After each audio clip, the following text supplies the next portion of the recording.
Bonjour à toutes, bonjour à tous. Le cri de colère des surveillants de prison toute la journée dans la région et ailleurs dans le pays. Les agents sont mobilisés et bloquent les lieux de privation de liberté à l'appel du syndicat UFAP.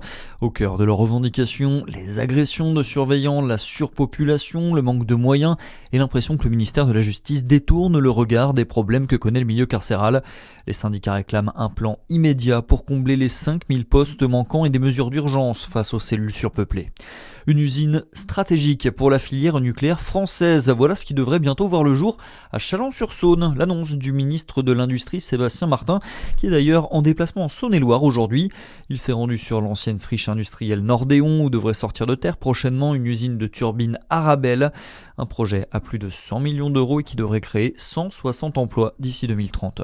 C'est la première en France et c'est dans la commune de Mouchard, dans le Jura. Une gare 100% autonome en consommation d'électricité grâce à des panneaux photovoltaïques. 2 ans après l'inauguration du chantier à 1 250 000 euros, Michel Neugnot, le vice-président de la région Bourgogne-Franche-Comté, fait le bilan. On l'écoute. Nous avons pu constater que la partie des abris qui permettent de produire avec du photovoltaïque et rendre autonome en énergie la gare était une réalité, et on est même à énergie positive puisqu'on produit plus que la consommation de la gare. On voit bien qu'il faut faire feu de tout bois, si on peut dire, ou du tout photovoltaïque, pour avoir un effet un peu colibri.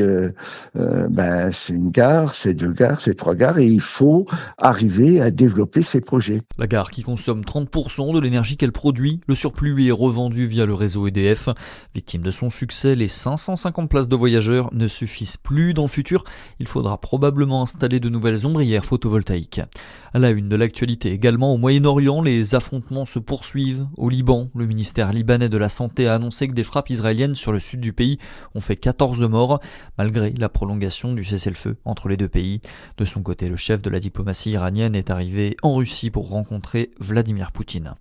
Le niveau de risque lié à la grippe aviaire a baissé, il passe d'élevé à modéré sur l'ensemble du territoire métropolitain. La décision a été prise en considérant l'amélioration de la situation sanitaire au sein des élevages, alors que la France était placée en risque élevé depuis le mois d'octobre dernier. Et puis un mot de tennis, suite du 3e tour du Masters 1000 de Madrid, on suivra notamment en fin de journée le Français Terence Atman face à l'Allemand Alexander Zverev. À suivre également aujourd'hui sur la terre battue madrilène, Stefanos Tsitsipas, Casper Ruud ou encore Félix Auger-Aliassime qui seront sur les cours dans la journée.